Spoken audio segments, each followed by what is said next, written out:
siswa tercinta.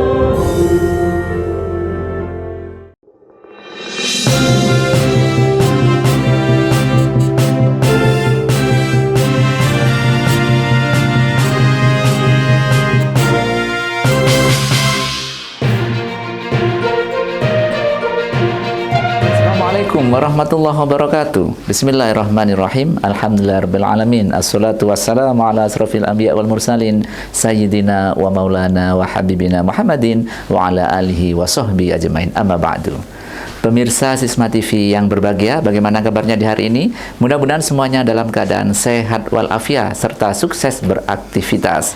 Di Jum'ah yang penuh barokah ini, kembali lagi saya Mas Latif akan menemani Anda dengan menghadirkan rangkaian informasi dari lingkungan sekolah Islam Sabilah Malang melalui siaran kami Sisma News.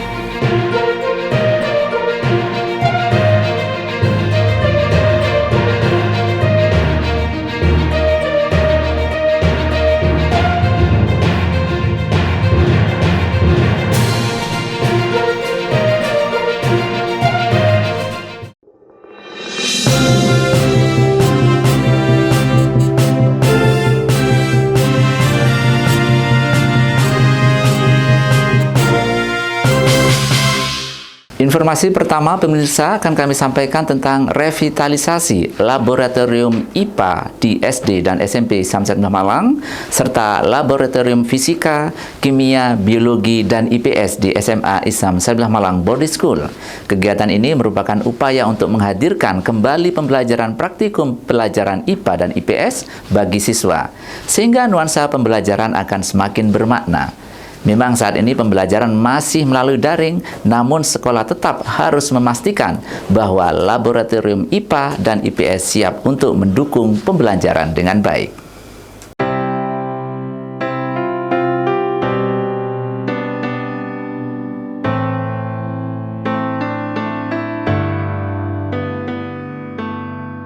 Keberadaan laboratorium sangat penting dalam proses pembelajaran sebagai wahana dalam memberikan pengalaman belajar secara langsung pada objek belajar.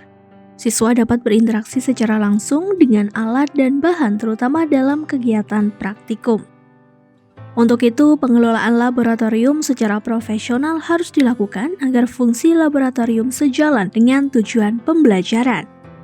Untuk itulah dilakukan revitalisasi laboratorium IPA di SD dan SMP Islam Sabilah Malang serta laboratorium fisika, kimia, biologi, dan laboratorium IPS di SMA Islam Sabilah Malang.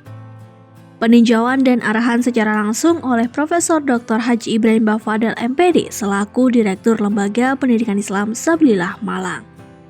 Pentingnya keberadaan laboratorium IPA dan IPS sebagai tempat praktikum pembelajaran sangat besar, terutama dalam pembangunan pemahaman konsep, verifikasi kebenaran konsep, menumbuhkan keterampilan proses serta efektif siswa, menumbuhkan senang dan motivasi terhadap pelajaran yang dipelajari, juga melatih kemampuan psikomotor siswa.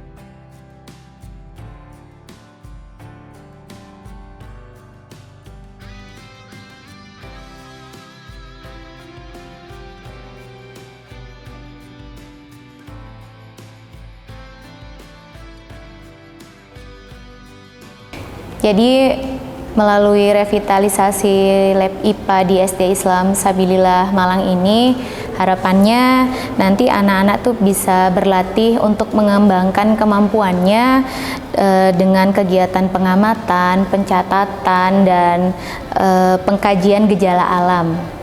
Sehingga pembelajaran itu akan semakin bermakna karena sistemnya itu kan learning by doing ya. Jadi anak-anak itu tidak hanya paham secara materi atau tidak hanya paham tapi abstrak. Dan anak-anak tuh kalau misalnya ada di lab IPA dapat mempraktekkan secara langsung.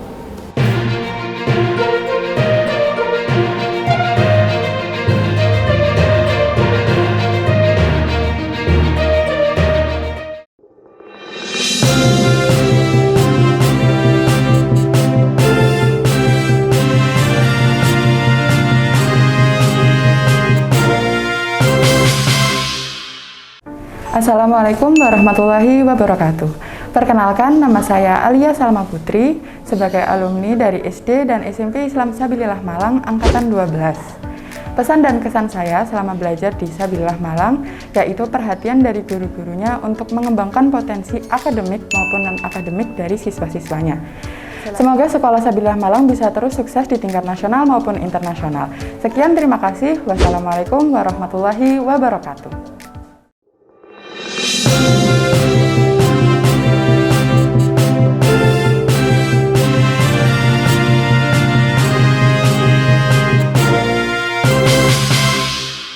Sementara itu pemirsa, upaya untuk menghadirkan pembelajaran yang bermakna bagi siswa selalu diupayakan oleh Lembaga Pendidikan Islam Sabilillah Malang.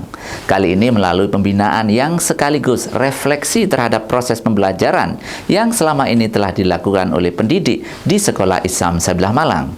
Kegiatan pembinaan dan refleksi pembelajaran kali ini dibimbing langsung oleh Asisten Direktur 1 Lembaga Pendidikan Islam Sabilillah Malang yang membidangi masalah kurikulum lembaga. Silakan ke kelompok 1 sekarang ya. Silakan berkunjung.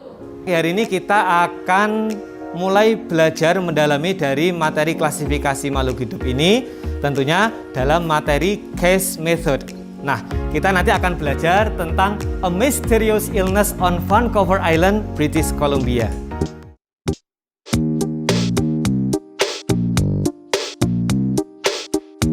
Dalam pembelajaran, refleksi berkaitan dengan penilaian ataupun umpan balik setelah melakukan atau mengikuti proses belajar mengajar dalam waktu tertentu.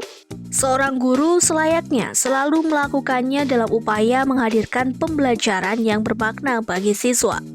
Pada Sabtu 26 Februari yang lalu, Lembaga Pendidikan Islam Sabilillah Malang mengadakan refleksi terhadap pembelajaran guru secara menyeluruh baik guru TK, SD, SMP Islam Sabilillah Malang, dan guru SMA Islam Sabilillah Malang Boarding School, serta musrif dan musrifah Ma'had SMA Islam Sabilillah Malang.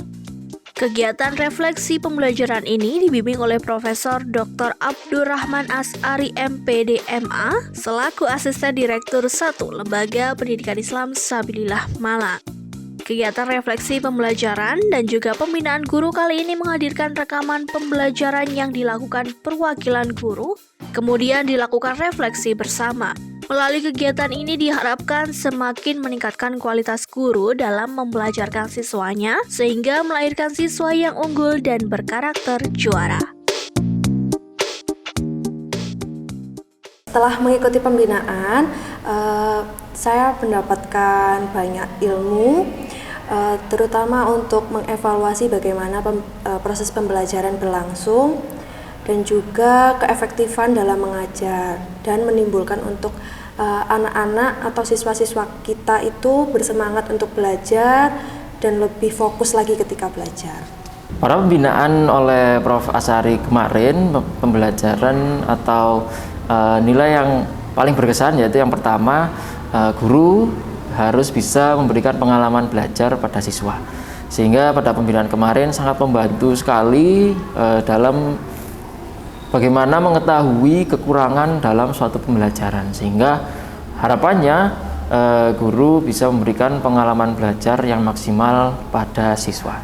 Setelah mengikuti pembinaan bersama dengan Profesor Dr. Abdurrahman Asy'ari, saya mendapat banyak masukan, banyak inspirasi untuk menjadi guru yang lebih baik. Selama pembelajaran, kadang kita sudah melakukan apa yang kita rencanakan di rencana pembelajaran atau RPPSA.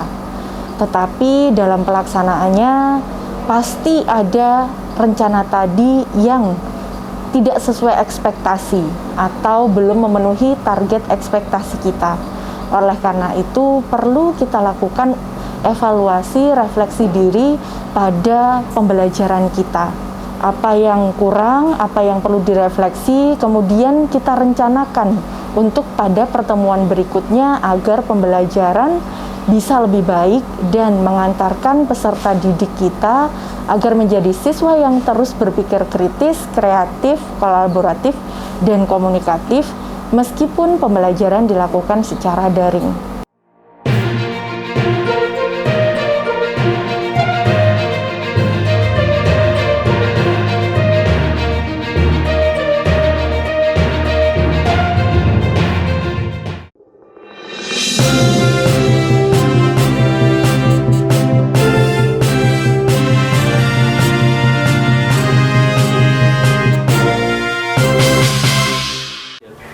Assalamualaikum warahmatullahi wabarakatuh.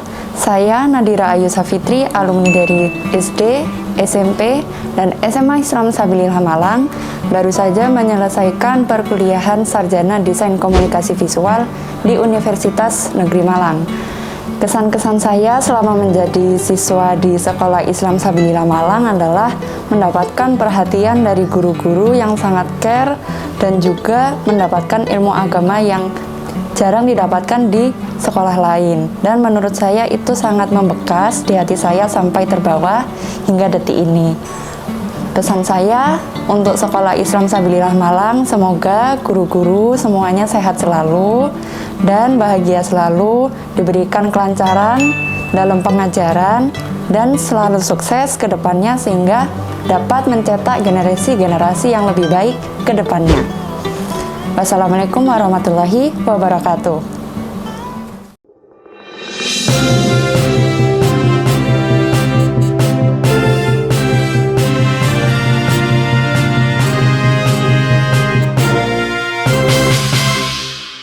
Pemirsa Sisma TV yang berbahagia, sebagaimana biasa di Jum'ah yang penuh barokah ini, mari kita kembali bermuhasabah untuk mendekatkan diri kepada Allah Subhanahu wa taala melalui segmen Kalam Mutiara berikut. Selamat menyaksikan.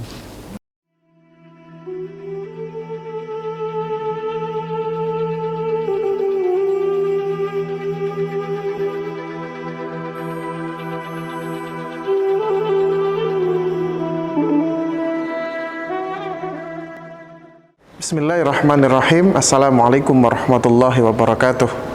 Alhamdulillahirabbil alamin wa bihi nasta'in ala umurid dunya waddin.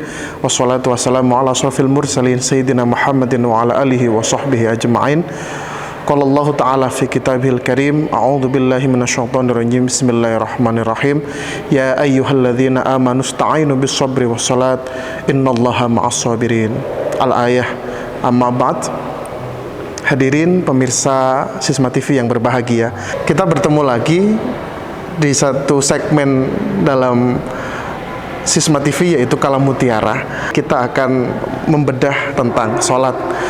Kebetulan 27 Rajab kemarin kita memperingati salah satu peristiwa penting dalam sejarah peradaban Islam ataupun dalam sejarah spiritualitas Islam yang dilakukan oleh Nabi besar Muhammad SAW, yaitu Isra dan Mi'raj, yang kemarin setelah dikupas tuntas oleh Ustadz Bayu Chandra Setiawan tentang bagaimana peristiwa-peristiwa di balik Isra Mi'raj, yang salah satu oleh-oleh terbesar menurut beliau adalah perintah sholat itu sendiri. Sholat yang kemudian banyak ulama memaknai beragam tentang apa itu sholat secara bahasa, secara fikih, secara tasawuf, itu bermacam-macam sekali dan tidak akan pernah ada habisnya kita membahas tentang sholat. Itu yang paling penting. Kalau kemudian ada yang mengatakan pembahasan tentang sholat itu sudah dulu, ya mungkin kita sudah mengetahuinya dalam konteks fikih, dalam konteks syariat, dan dalam konteks rukun Islam, itu kita sudah mengetahuinya. Tapi apakah sholat kita sudah benar? Apakah sholat kita bisa mencegah perbuatan keji dan mungkar?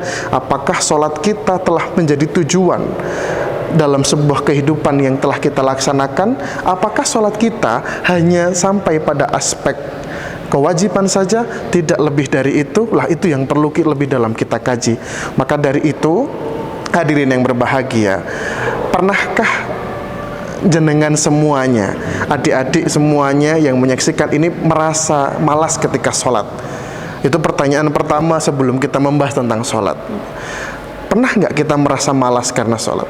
Pernah nggak kita merasa sholat dalam keadaan yang capek, aduh saya malas sholat. Dalam keadaan yang susah, aduh saya malas sholat. Dalam keadaan sedih, saya malas sholat. Atau bahkan dibaliknya, saat iman kita lagi kuat, saat kita lagi bahagia, saat kita mendapatkan posisi yang di atas, kita malas melaksanakan sholat. Kenapa demikian terjadi pada diri kita kebanyakan? Perlu kita tengok betapa pentingnya posisi sholat di dalam agama Islam. Salah satu ulama menjelaskan rukun Islam memang 5, tapi rukun yang paling pokok dalam rukun Islam itu hanya 2. 1 syahadat, 2 sholat. Orang ketika dia berhalangan untuk melakukan puasa, dia diperbolehkan untuk tidak berpuasa. Orang ketika tidak mampu diperbolehkan untuk tidak membayar zakat. Orang apabila tidak punya dana ataupun biaya, belum dapat panggilan untuk menuju Baitullah, dia boleh untuk meninggalkan haji. Tapi tidak dengan sholat. Dalam posisi apapun, saat Anda nggak bisa berdiri, ada rukhsah untuk duduk. Saat Anda nggak bisa duduk, ada rukhsah untuk berbaring. Kalau nggak bisa berbaring, ada rukhsah dengan isyarah, dan kalau bisa dengan perasaan saja saat itu. Itu saking pentingnya perintah sholat, sehingga kemudian kalau kita merasa malas ketika mau melaksanakan sholat, kita perlu tanya dalam hati kita masing-masing, paham tidak tentang makna sesungguhnya dari sholat itu tadi. Ada hal yang menarik sebenarnya, kenapa kok kita malas sholat? Malas sholat, bermalas-malasan ketika kita mau melaksanakan sholat, itu sudah banyak warning dari Allah Subhanahu wa Ta'ala di dalam Al-Quran. Coba kita tengok Quran surat Al-Ma'un. Siapa di antara mereka yang mendustakan agama? Adalah mereka yang bermalas-malasan ketika sholat, bukan yang mereka meninggalkan sholat secara letterlek, bukan mereka yang tidak mendapatkan perintah sholat. Kalau memang mereka yang tidak mendapatkan perintah sholat, wajar-wajar saja, mereka akan pasti mendapatkan azab dari Allah. Tapi siapa yang termasuk mempermainkan agama dalam Quran surat Al-Ma'un? Adalah mereka yang fawailul lil musallin, orang yang lalai dalam sholatnya, orang yang bermalas-malasan dalam sholatnya. Yang kedua, dalam Quran surah Al-Baqarah ayat 142 dijelaskan bahwasanya salah satu tandanya orang munafik adalah apa? Mereka tidak sholat kecuali dalam keadaan bermalas-malasan.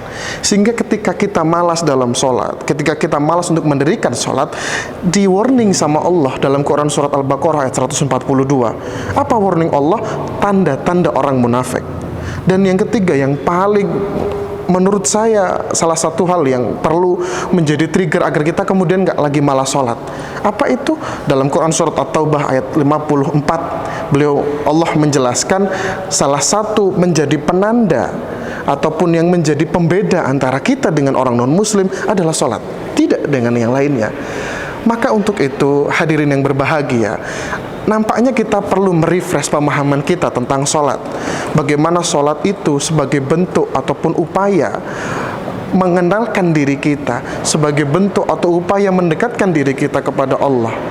Bagaimana kemudian kita memahami sholat sebagai bentuk kewajiban kita sebagai seorang muslim dan juga kebutuhan kita seorang muslim. Selama ini kita nggak merasa itu sebagai kebutuhan, hanya kewajiban saja. Terus kemudian setelah selesai melaksanakan kewajiban, ya sudah, saya selesai, tidak melakukan apapun. Nah, ini jadi masalah nantinya.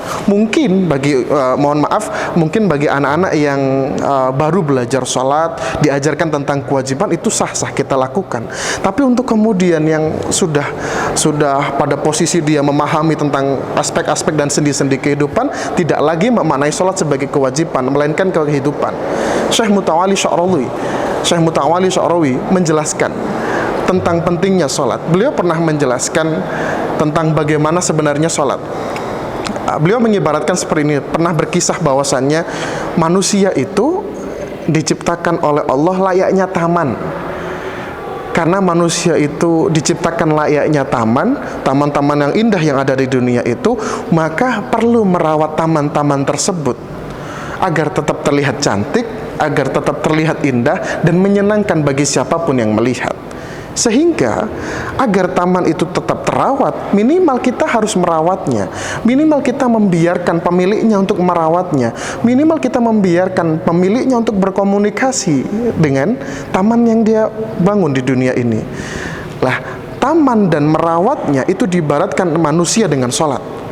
Saat kemudian kita sholat 5 waktu, itu adalah tanda bahwasanya Allah sedang ingin merawat taman yang ada pada diri kita, ingin merawat taman kita. Minimal kita berkomunikasi selama 5 kali dalam sehari untuk merawat taman itu agar tetap indah, agar tetap cantik, agar tetap mudah untuk kita lihat dan kita beranggapan baik kepada semua orang. Maka dari itu Syekh Mutawalli Sya'rawi menjelaskan hal tersebut, bahwasanya bagaimana agar taman itu terlihat indah, maka sholatlah, komunikasilah dengan pemilik taman tersebut, hingga apa kemudian tidak banyak benalu-benalu yang muncul, tidak banyak kemudian taman-taman yang mengganggu, tidak banyak kemudian tanaman-tanaman yang menjadi benalu bagi taman-tanaman yang baik sekitarnya.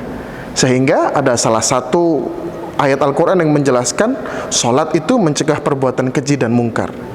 Quran surah Al-Ankabut ayat 45, Allah dalam potongan ayatnya menjelaskan inna sholata tanha anil fahsya'i wal munkar, bahwasanya ketika kita melaksanakan sholat, ketika kita mendirikan sholat bisa mencegah perbuatan keji dan mungkar. Artinya dari komunikasi yang kita bangun antara seorang hamba kepada penciptanya, seorang hamba kepada Allah, itu bisa mencegah perbuatan keji dan mencegah perbuatan kemungkaran. Kalau kita telisik, sholat adalah kegiatan ruhaniyah dan kegiatan spiritual dan kegiatan batiniyah, sedangkan fahsya'i wal munkar adalah kegiatan lahiriah. Bagaimana nyambungnya hal tersebut? Itu layak untuk kemudian kita bahas, bahwasannya sholat adalah sesuatu, kalau di dalam maknanya para ulama dijelaskan sholat ada dua makna. Pertama, sebagai komunikasi antara seorang abdun dengan penciptanya. Yang kedua adalah sebuah doa. Artinya apa? Kalau kemudian kita sholat dengan benar, sholat sesuai dengan syariah Islam, sholat sesuai dengan hukum fikih, dan sholat sesuai dengan aturan-aturan rukun dan sahnya sholat, maka kemudian sholat itu akan semakin baik. Maka sholat itu nanti akan menuntun kita, akan memberikan kita ruang kepada Allah Subhanahu wa ta'ala menerima segala hidayah yang telah beliau sampaikan. Sehingga dalam satu hadis dijelaskan, as-sholatu imaduddin faman aqamah faqad aqamaddin faman hadamah faqad hadamaddin. Artinya, barang siapa yang mendirikan sholat sama halnya dengan mendirikan agama, dan bagi siapapun yang meninggalkan sholat sama halnya dengan merobohkan agama. Hal itu jelas dimaknai bahwasanya siapapun yang meninggalkan sholat, atau artinya siapapun yang meninggalkan sholat secara sengaja, dia sama halnya dengan merobohkan agama. Kenapa demikian? Mereka yang meninggalkan sholat artinya meninggalkan rukun Islam, artinya meninggalkan dasar-dasar yang wajib dilakukan oleh seorang Islam, akhirnya meninggalkan komunikasi dengan Tuhan yang Maha Esa, artinya meninggalkan segala doa yang ia akan panjatkan kepada Allah Subhanahu wa ta'ala. Kalau sudah demikian, bagaimana kemudian dia mau menegakkan agama? Bagaimana kemudian dia mau menegakkan syariat Islam, sedangkan kewajiban utama seorang muslim saja tidak dilakukan? Maka nonsen apabila seseorang baik tapi dia tidak melakukan sholat. Ada sebuah hadis yang menjelaskan kalau sholat itu baik, maka seluruh amal ibadahnya menjadi baik. Itu yang paling penting untuk kita pahami. Sehingga apa? Menegakkan sholat, sholat dengan baik, sholat sesuai dengan syariat Islam, sesuai dengan rukun dan sahnya sholat, maka sama halnya dengan menegakkan agama. Sedikit demi sedikit seseorang akan semakin baik sebagai seorang penganut agama Islam. Itu yang kemudian harus kita pahami. Jadi makna kemudian daripada mengapa kok seseorang itu diwajibkan untuk sholat sebagai menegakkan tiang agama adalah bagaimana dengan dia sholat akan memberikan dampak-dampak positif dan keberkahan-keberkahan itu, sehingga orang tidak lagi lepas dari Allah. Kalau kemarin ketika pelaksanaan Isra Mi'raj di SMA Islam Sabilillah Malang, ya Syaifuddin Zuhri menjelaskan satu hal yang menarik. Manusia apabila bertemu dengan Allah atau apabila dia terputus hubungannya dengan Allah, itu layaknya layangan putus.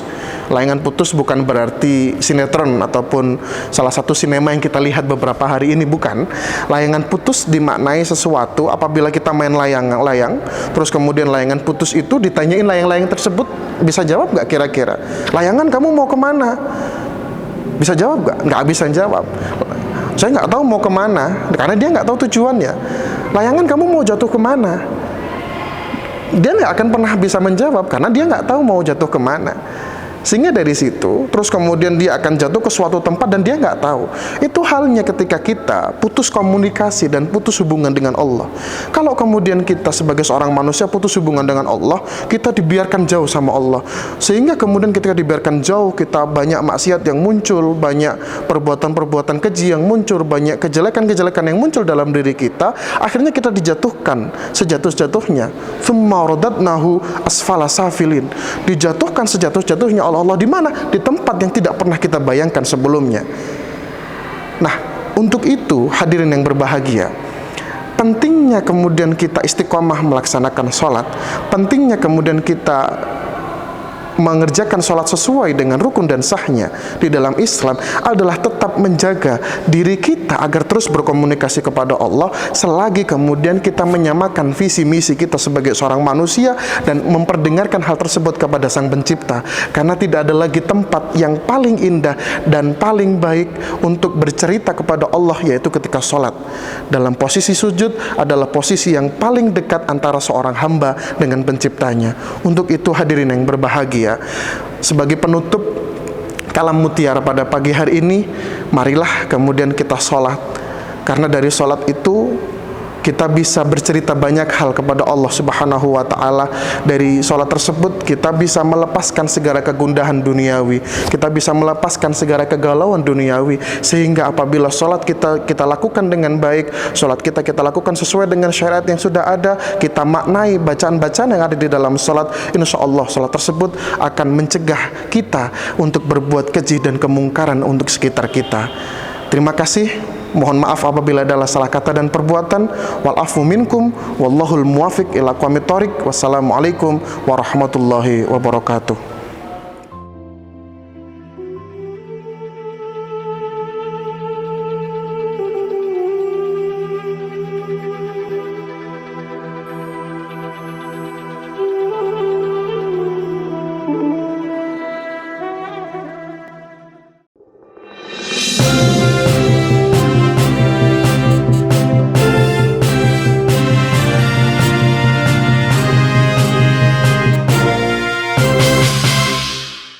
Pemirsa Sisma TV yang berbahagia, alhamdulillah rangkaian informasi dari Sekolah Islam Sabilah Malang hari ini melalui Sisma News telah kami hadirkan. Semoga dapat menginspirasi kita semuanya. Saya Mas Latif beserta seluruh kerabat kerja mengucapkan terima kasih atas perhatian Anda. Tak lupa kami selalu mengingatkan, mari kita jaga kesehatan dengan mentaati protokol kesehatan COVID yang ada. Sisma TV mendidik membangun peradaban dunia. Wallahul muwaffiq ila aqwamit thoriq. Assalamualaikum warahmatullahi wabarakatuh.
Kesejukan di dunia, cinta membawa ketentraman di dunia, cinta membawa kedamaian di dunia, cinta membawa kebaikan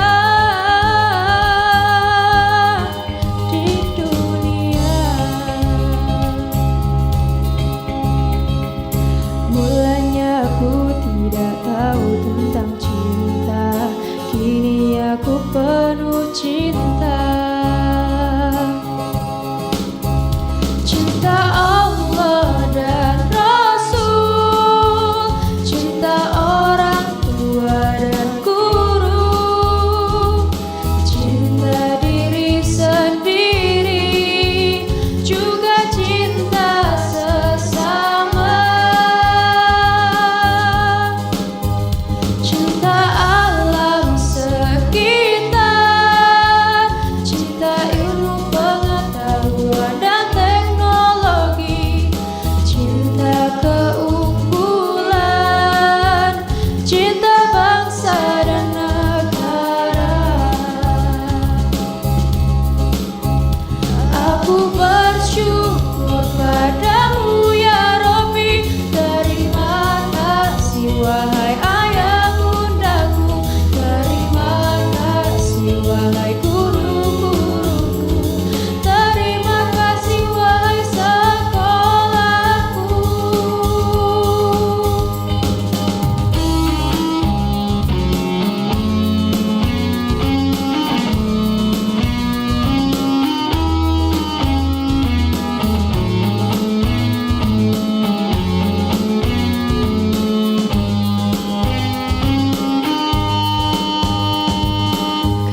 cinta sesama,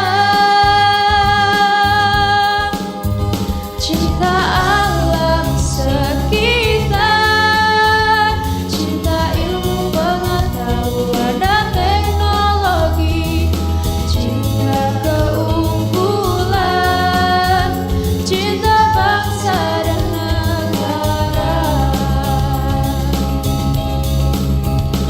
Aku bersyukur padamu ya Rabbi, terima kasih wahai ayah bundaku, terima kasih wahai guru-guruku, terima kasih wahai sekolahku. Mulanya aku tidak tahu tentang cinta, kini aku